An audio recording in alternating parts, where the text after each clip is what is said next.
अस्सलाम वालेकुम। मैं हूं ज़ैनुल आबिदीन, आपका फ़िज़िक्स इंस्ट्रक्टर। हम चैप्टर नंबर 5 पढ़ रहे थे और हमने उसके कुछ टॉपिक्स भी कवर किए। इसके साथ साथ हमने कल एमसीक्यूज़ को सॉल्व भी किया।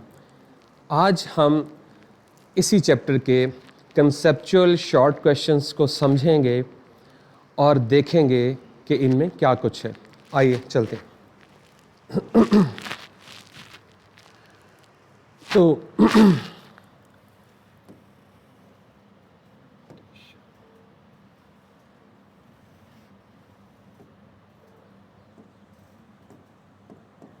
Okay, so short response questions हैं हमारे ये। हम इन्हें वन बाय वन देखेंगे। क्वेश्चन नंबर 1 है, while walking on a trampoline do you feel more pressure when you stand still और jump up and down? Why does pressure change with movement? Okay, यहाँ पे एक वर्ड यूज हुआ है trampoline. अगर आप अम्यूज़मेंट पार्क में जाएं तो वहाँ पे एक जंपिंग पैड होता है बच्चों के खेलने के लिए, उसे ट्रैम्पोलिन कहा जाता है। तो क्वेश्चन में ये पूछा जा रहा है कि आइदर अगर आप ट्रैम्पोलिन पैड के ऊपर बिल्कुल स्टिल खड़े हो गए हैं, क्या आप इस पोजीशन में ज़्यादा प्रेशर अप्लाई कर रहे हैं, या जब आप जंप करते हैं ट्रैम्पोलिन के ऊपर तब आप ज़्यादा प्रेशर अप्लाई कर रहे हैं? ये क्वेश्चन है।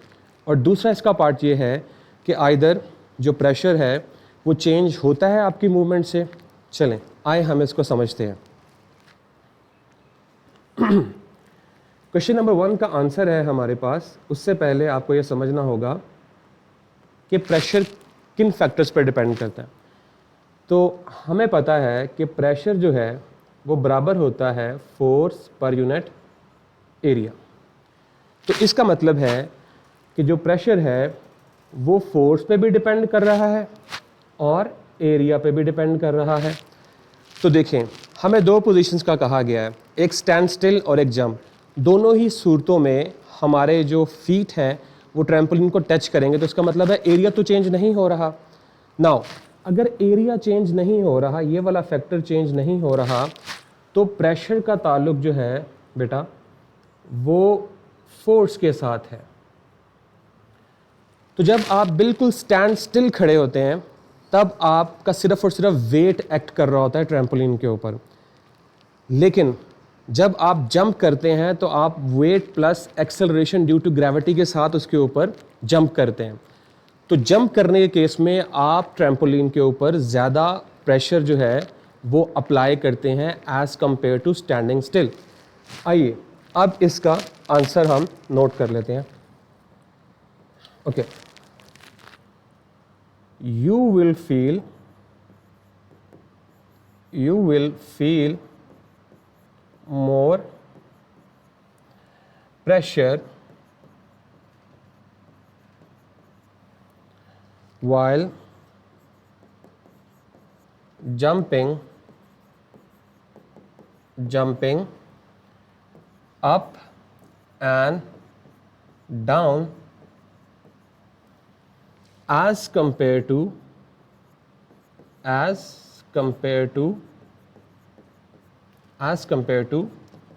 standing still। तो ये हमने अपने क्वेश्चंस का आंसर लिख लिया है। नाउ इसका सेकंड पार्ट, इसके सेकंड पार्ट ने इसमें कहा है कि क्या मूवमेंट चेंज करने से प्रेशर चेंज होगा?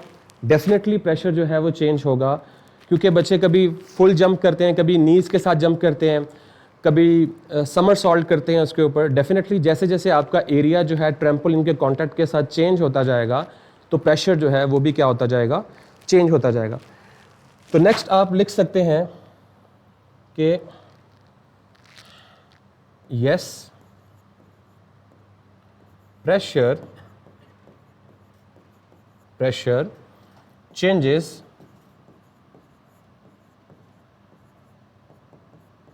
with movement of body। तो ये हमारा फर्स्ट क्वेश्चन का आंसर है। होप सो ये क्लियर हो गया होगा। Now moving on to next में हम देखते हैं कि how does the shape of a thumb pin help to penetrate surfaces easily. जी, हम नॉर्मल स्कूल्स के अंदर थंब पिन्स को यूज़ करते हैं और आपको पता है कि हम उसको बड़े इजीली जो क्या करते हैं, नोटिस बोर्ड के ऊपर उसको लगा लेते हैं।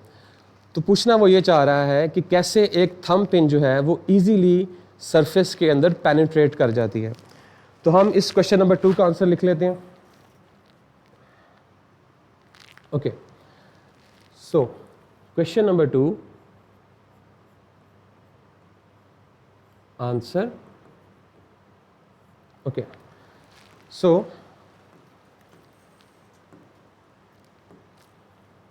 इस तरफ जो है मैं एक्सप्लेनेशन दूंगा, आपको अंडरस्टैंडिंग करवाऊंगा, और इस तरफ जो है वो मैं आपको क्वेश्चन का प्रॉपर आंसर लिखवाऊंगा। सो अंडरस्टैंडिंग देख लेते हैं कि आपको पता है कि जो थंब पिन होती है वो कुछ इस तरह से आपको नज़र आती है। ये उसका कैप होता है ऐसे, और आगे छोटी सी पिन लगी होती है ऐसे। ये उसके 2 हिस्से होते हैं। तो ये थंब पिन जो है, इसका ये वाला जो एरिया है ये बहुत ज़्यादा है इसके कैप का, लेकिन अगर आप इसकी टिप देखें तो इसकी टिप का जो एरिया है आपके पास वो बहुत कम है। तो जब आप यहाँ पे थंब से प्रेशर अप्लाई करते हैं तो चूँकि यहाँ पे एरिया बहुत कम है, तो एरिया के कम होने की वजह से इवन के स्मॉल फोर्स भी जो है वो बहुत ज़्यादा प्रेशर जो है वो क्रिएट करती है, क्योंकि हमें पता है कि pressure equals force per unit area. तो जब हमारा एरिया जो है वो बहुत कम होगा तो प्रेशर जो है वो बहुत ज़्यादा अप्लाई होगा। तो थंब पिन का जो पॉइंटी एंड होता है वो अपने स्मॉल एरिया की वजह से बहुत ज़्यादा प्रेशर क्रिएट करता है। चलें आए हम इसको लिख लेते हैं अब।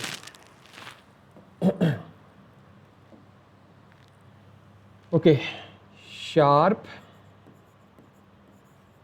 And of a thumb pin has less area as compared to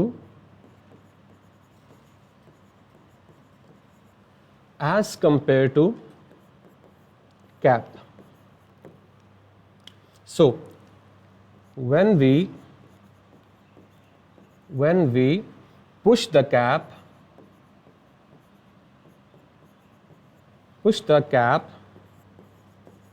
with a thumb,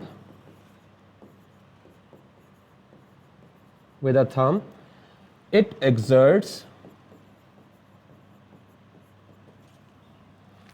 more pressure at the pointy end. Okay, at the pointing end,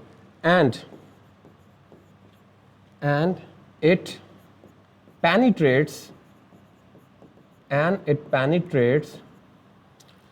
through the surface easily. जी, तो इस वजह से ये इजीली क्या करती है, सरफेस में से पेनिट्रेट कर जाती है। होप सो कि ये भी क्लियर हो गया होगा। अब हम नेक्स्ट क्वेश्चन की तरफ मूव करते हैं। ओके, नाउ क्वेश्चन नंबर 3 है आपके पास। If you blow up a balloon, अगर आप एक बैलून को ब्लो अप करते हैं, मतलब उसको फुलाते हैं, then tie it closed, then आप उसका जो ओपनिंग होती है, स्मॉल ओपनिंग होती है, उसे टाई कर देते हैं। Why does it stay inflated even though you stop blowing? वो आपसे पूछ रहा है कि क्यों वो इन्फ्लेटेड रहता है जबकि आपने उसको मजीद ब्लो करना बंद कर दिया होता है। Now how does pressure play a role here? जी, यहाँ पे प्रेशर जो है वो क्या रोल प्ले कर रहा है? तो हम इसको भी समझ लेते हैं। तो हमारे पास क्वेश्चन नंबर 3 है। क्वेश्चन नंबर 3, इसका आंसर हम देख लेते हैं अभी। और okay, so now let's say कि हमारे पास एक बलून है। ये एक बलून है और ये इसकी स्मॉल ओपनिंग है। सॉरी, हम दोबारा से ड्रॉ कर लेते हैं कि ये हमारे पास एक बैलून है और हमने क्या किया है कि इसको जब ब्लो अप किया है तो इसमें जो हमारे पास एयर होगी वो हर जगह पे जो है वो इक्वली प्रेशर जो है वो क्या करेगी, अप्लाई करेगी ऐसे इसकी सरफेस पे। तो अब होगा क्या कि आपने इसे क्लोज भी कर दिया है, तो होगा ये कि इसके अंदर जो प्रेशर है वो क्या होगा, हाई। यानी कि इनसाइड जो है इस बैलून के वो क्या होगा, हाई प्रेशर। और आपको पता है कि आउटसाइड हमारे पास एटमॉस्फेयर एग्जिस्ट करता है। यस, इस बैलून के आउटसाइड एटमॉस्फेरिक प्रेशर जो है वो एग्जिस्ट करता है, एटमॉस्फेरिक प्रेशर। तो चूंकि अंदर हाई प्रेशर है और जो एटमॉस्फेरिक प्रेशर है वो इस हाई प्रेशर से लो है, तो इस प्रेशर डिफरेंस की वजह से ये जो बैलून है ये इन्फ्लेटेड रहेगा। ओके, नाउ हम इसका अब आंसर लिख लेते हैं। Okay, balloon remains inflated due to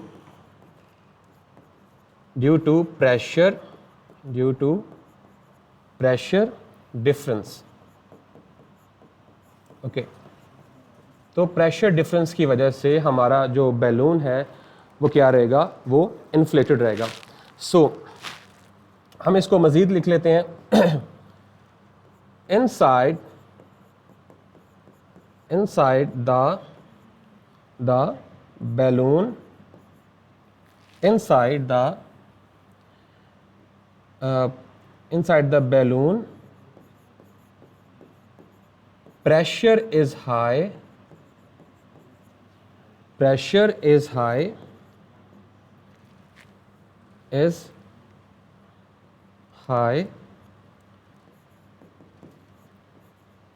and pressure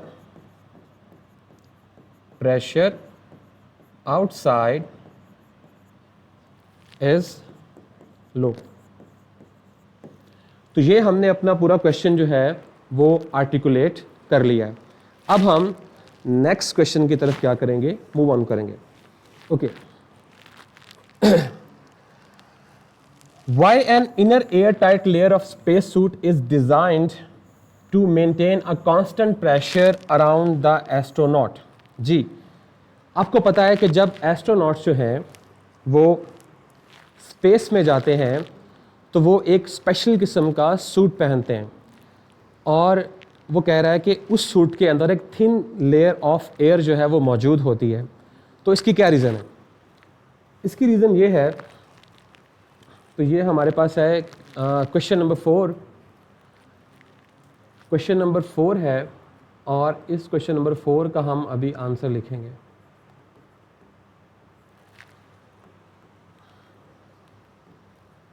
again जो है ये वाला हिस्सा हम रख लेते हैं इसके लिए।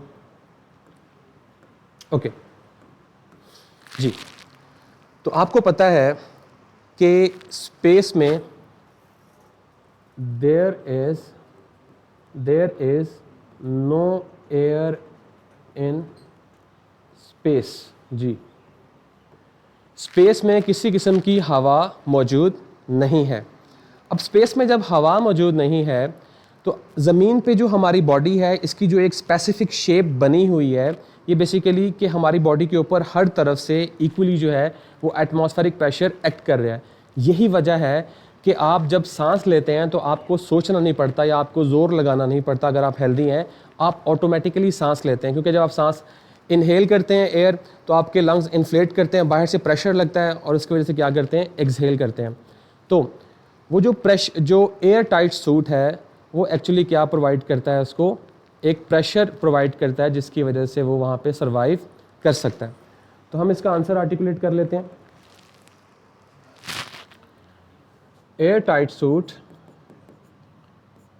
Air tight suit of astronaut provides necessary air pressure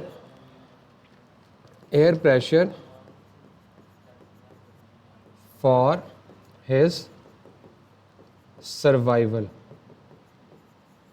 okay, तो वो जो एयर टाइट सूट है वो नेसेसरी एयर प्रेशर जो है वो प्रोवाइड करता है जिसकी वजह से वो वहाँ पे स्पेस में सरवाइव कर पाता है।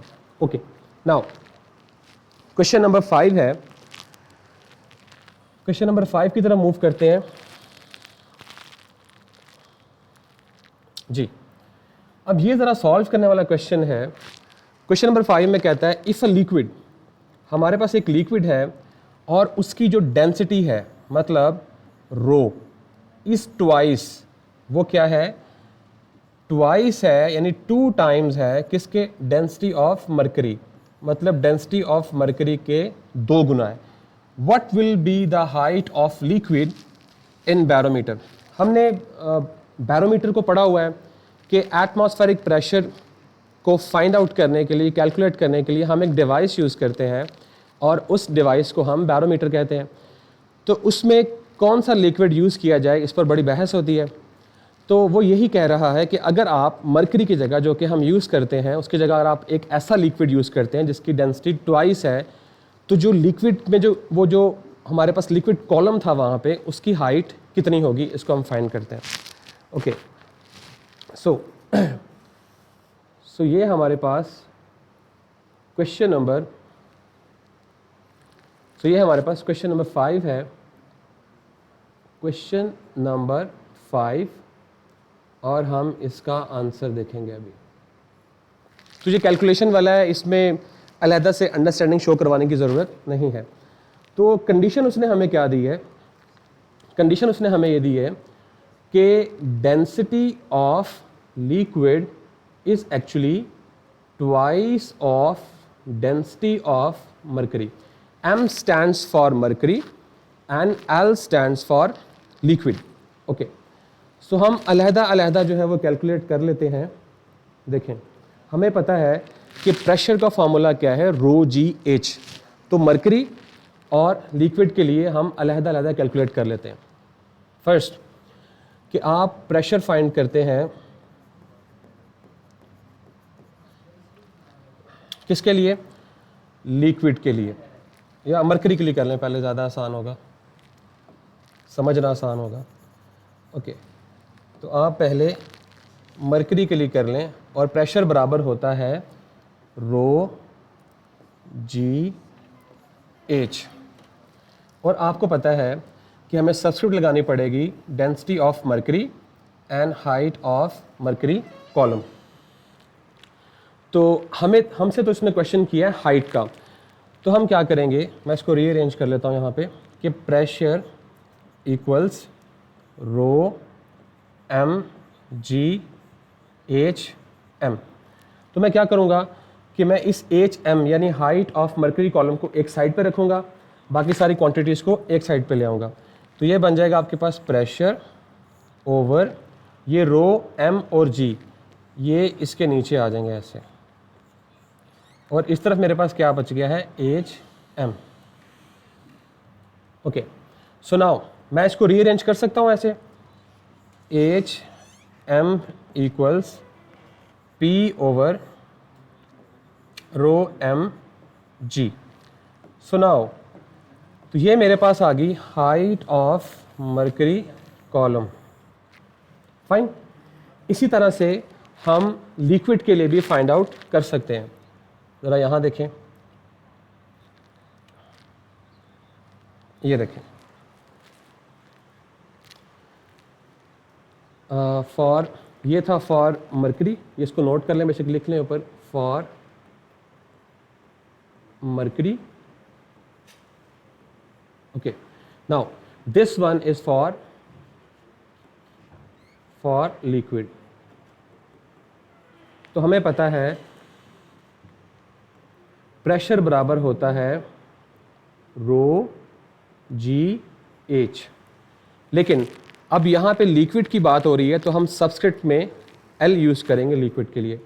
सो रो एल, इसी तरह एच एल। और हमने क्या फाइंड करना है, हमने basically height of liquid column find out करनी है। तो एच एल को मैं एक साइड पे रखूँगा, एच एल एक साइड पे रखूँगा और बाकी सारी क्वांटिटीज़ को दूसरे साइड पे ले जाऊँगा।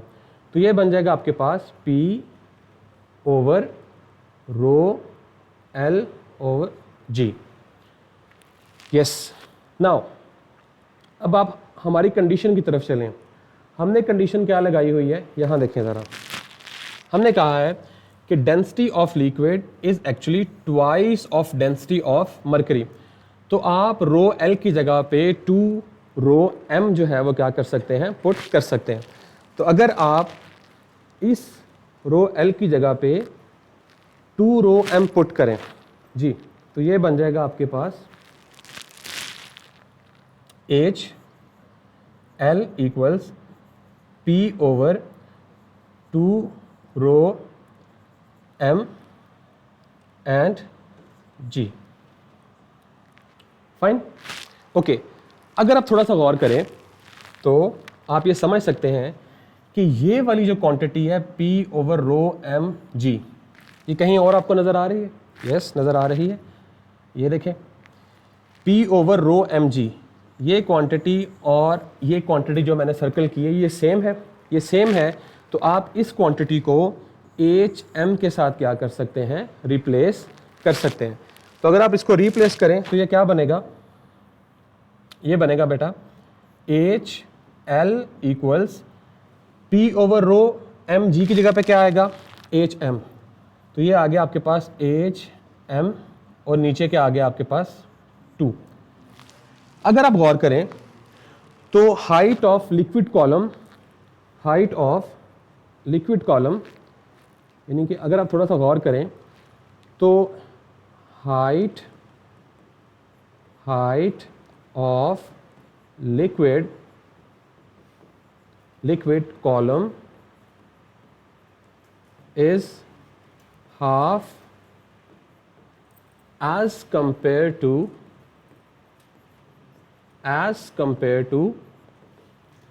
height of mercury। इसका मतलब है कि जो आपने वहाँ पे स्टडी किया था कि जो हमारे पास बैरोमीटर की ट्यूब होती है, जो बैरोमीटर की ट्यूब होती है हमारे पास, ये जो बैरोमीटर की ट्यूब थी, अगर इसमें जो मरकरी का कॉलम था वो इतनी हाइट पे जा रहा था, तो अगर आप इस लिक्विड को फिल करेंगे तो फिर आप क्या करेंगे कि आपकी जो है वो, फिर आपका जो लिक्विड होगा वो सिर्फ इस हाइट तक जाएगा, यानी हाफ हो जाएगा उससे। तो होप सो कि ये क्वेश्चन भी जो है वो आपको क्लियर हो गया होगा। नेक्स्ट मूव करते हैं क्वेश्चन नंबर 6 की तरफ। Okay, so now why we wouldn't be able to sip water with a straw on the moon. Yes, अगर आप चांद पे चले गए हैं और आप एक जूस का पैकेट साथ ले गए हैं तो क्यों वहाँ पे आप स्ट्रॉ की मदद से जूस नहीं पी सकते, इसको समझते हैं। क्वेश्चन नंबर 6 है हमारे पास। ओके, क्वेश्चन नंबर 6 है,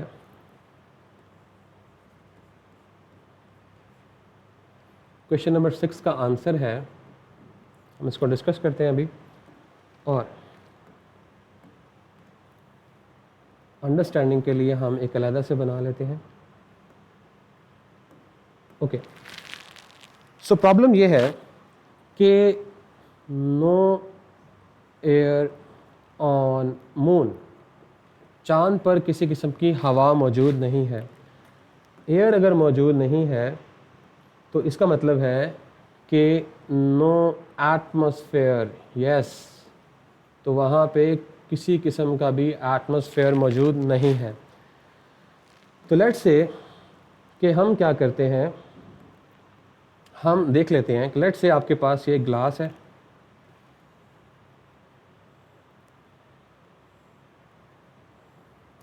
ये ग्लास है,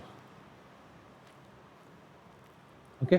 तो आपने इसमें जो है वो एक स्ट्रॉ जो है वो क्या किया हुआ है, ऐड किया हुआ। लेट्स से पहले तो इसमें एक जूस है, हम फर्स्ट कर लेते हैं, इसमें जूस है, ओके, ये जूस मौजूद है। तो आपने इसमें एक स्ट्रॉ लगाया हुआ है, तो ये इसमें एक स्ट्रॉ है, okay.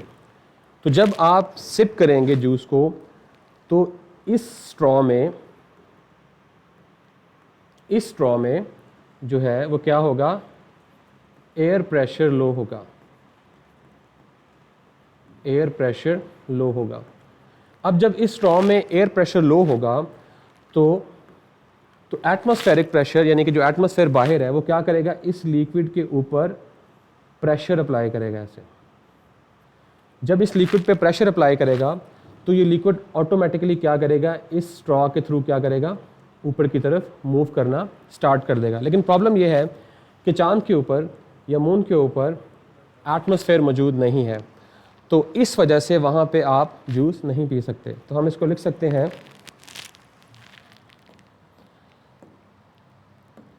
Yes, due to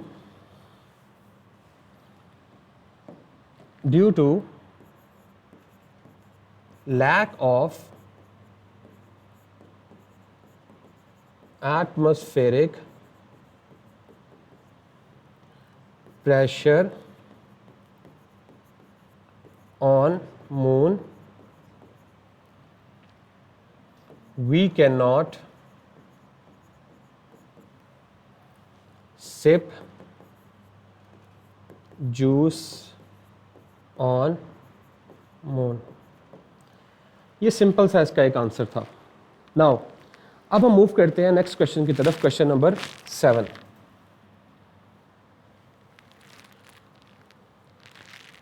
ji, question number 7 है, how are we able to break a metal wire by bending it repeatedly. Yes, आपने जब वायर को तोड़ना होता है तो आप उसको मुसलसल क्या करते हैं, मोड़ते हैं, उसको रोटेट करते हैं ऐसे ऐसे करके।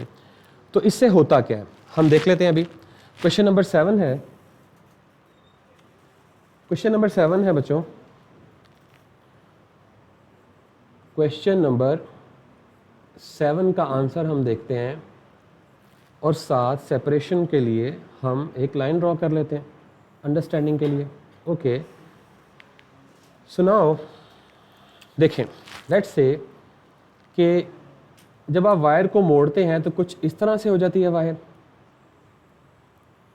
देखें, ये जो पॉइंट्स हैं यहाँ पे, जब आपने इसको मोड़ा है या बेंड किया है, ये जो पॉइंट्स बन रहे हैं, यहाँ पे एक फिनोमेना होता है और उस फिनोमेना को हम कहते हैं elastic fatigue. Yes, elastic fatigue. Elastic fatigue का मतलब क्या होता है कि ये जो आउटर सरफेस होती है इसकी, ये स्ट्रेच आउट हो जाती है और जो इनर सरफेस होती है, जो इसके अंदर वाली सरफेस होती है, वो कंप्रेस हो जाती है। जब इनर सरफेस कंप्रेस हो जाती है और आउटर सरफेस जो है वो स्ट्रेच हो जाती है, तो इस वजह से जो इंटरमॉलिक्यूलर बॉन्डिंग है वो वीक हो जाती है। जब इंटरमॉलिक्यूलर बॉन्डिंग जो है वो वीक हो जाती है, इस वजह से जो वायर होती है वो क्या हो जाती है, टूट जाती है। तो हम इसका आंसर लिख सकते हैं, यस, लिख सकते हैं, due to elastic fatigue, elastic fatigue, the repetitive bending of wire weakens the intermolecular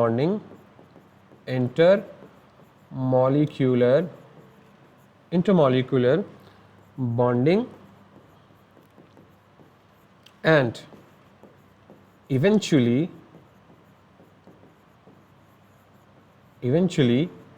breaks it, और इसको वो तोड़ देती है। नाउ नेक्स्ट मूव करते हैं। नेक्स्ट है हमारे पास एक स्प्रिंग है और उसका जो स्प्रिंग कांस्टेंट है वो क्या है, K है, और when loaded with mass m, जब हम उसे मास m के साथ लोड करते हैं, it cut into 2 equal parts.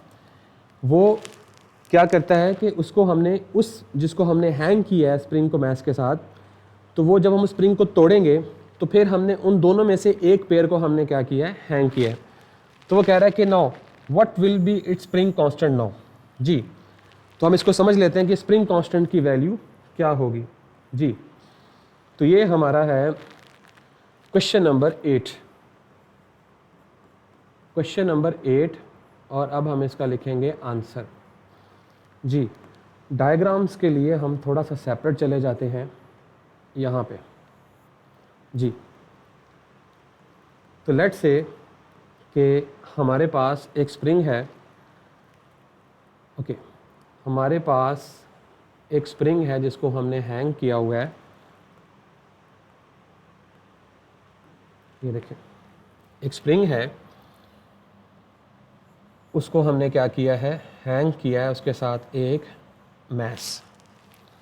Okay, ये उसके साथ एक मैस अटैच्ड है। ओके, तो इस का जो मैस है वो m है, और इस स्प्रिंग का जो स्प्रिंग कांस्टेंट है वो क्या है, K है।